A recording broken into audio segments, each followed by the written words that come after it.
Selamat mendengarkan podcast ini. Bapak, Ibu, dan saudara-saudara yang terkasih di dalam Tuhan, Shalom. Kebenaran saat ini berjudul Suara Nurani.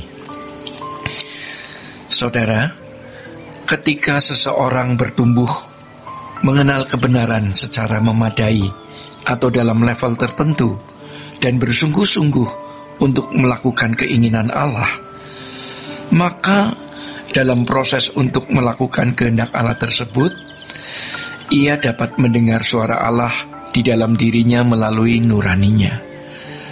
Suara itu adalah nurani yang telah menerima bimbingan Roh Kudus untuk mengerti kehendak Allah. Suara itu akan semakin akrab dan menyatu dalam dirinya, sehingga dapat mengarahkan kehidupan kepada kehendak Allah yang sempurna. Suara nurani seseorang yang dipenuhi firman kebenaran dapat menjadi suara yang seirama dengan suara Tuhan, sehingga firman Tuhan dapat digenapi bahwa roh manusia adalah pelita Tuhan. Menjadi pelita artinya selain mengoreksi, juga memberi petunjuk.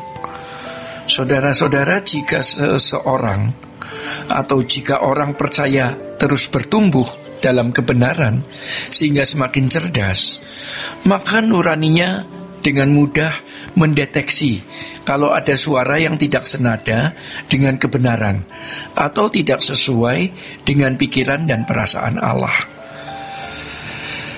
Kalau seseorang tidak memahami kebenaran secara memadai karena tidak bertumbuh dalam kebenaran, maka ia tidak akan dapat mendengar suara Tuhan atau tidak memiliki kepekaan untuk mendengar suara Tuhan. Sebaliknya, ia mendengar suara lain yang disangkanya suara Tuhan.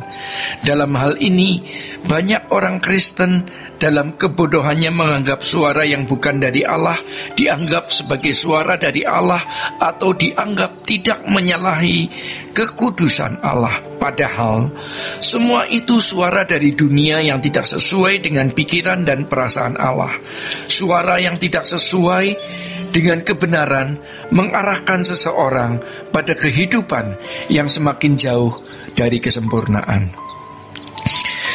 Hati nurani atau suara hati lebih bersifat subjektif. Maksudnya bahwa hati nurani kita sangat dipengaruhi oleh diri sendiri, yaitu yang menurut aku baik atau buruk.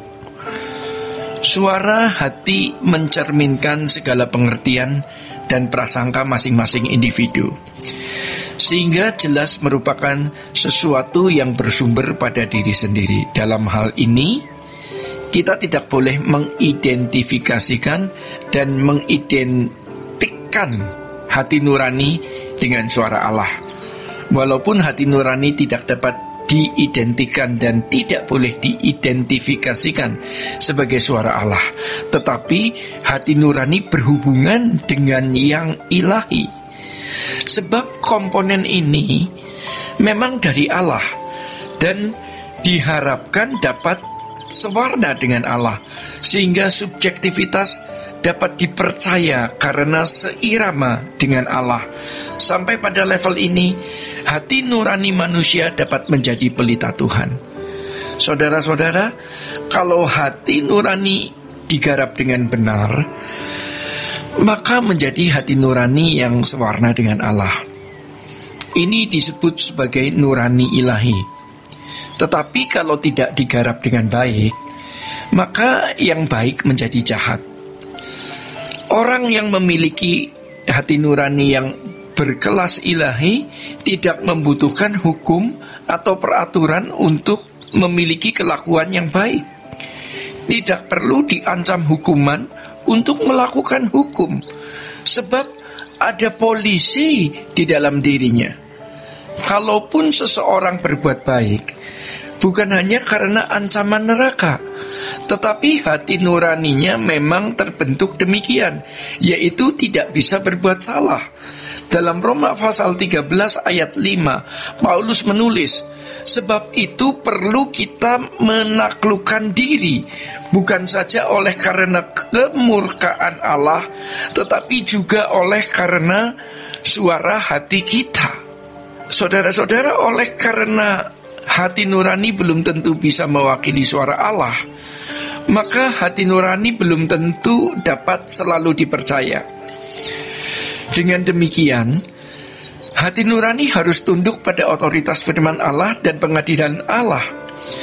Bagi orang pilihan Allah yang direncanakan Allah untuk sempurna, kita harus selalu mempertimbangkan kemungkinan kesalahan pada suara hati nurani. Menyadari hal ini, orang percaya tidak boleh berhenti dalam memperbarui pikiran dan hatinya sampai makin memiliki pengertian seperti pengertian Allah, sehingga suara hati nurani dapat mewakili suara Allah dan segala pertimbangan serta keputusannya sesuai dengan yang Allah inginkan. Ini barulah dapat dikatakan tidak meleset. Keberadaan hati nurani yang murni ini membuat seseorang memiliki beban yang tulus terhadap keselamatan jiwa orang lain. Seperti Tuhan juga tidak menghendaki seorang pun binasa. Ia akan rela mengorbankan apapun demi keselamatan jiwa orang lain. Hati nurani yang terbeban bagi keselamatan jiwa orang lain ini berusaha untuk tidak menjadi batu sandungan bagi orang lain. Ya, ia rela kebebasannya terampas demi menjadi berkat bagi sesama. Bapak, Ibu, dan saudara-saudara yang terkasih di dalam Tuhan, demikian kebenaran pada saat ini. Tuhan memberkati. Sola Gracia.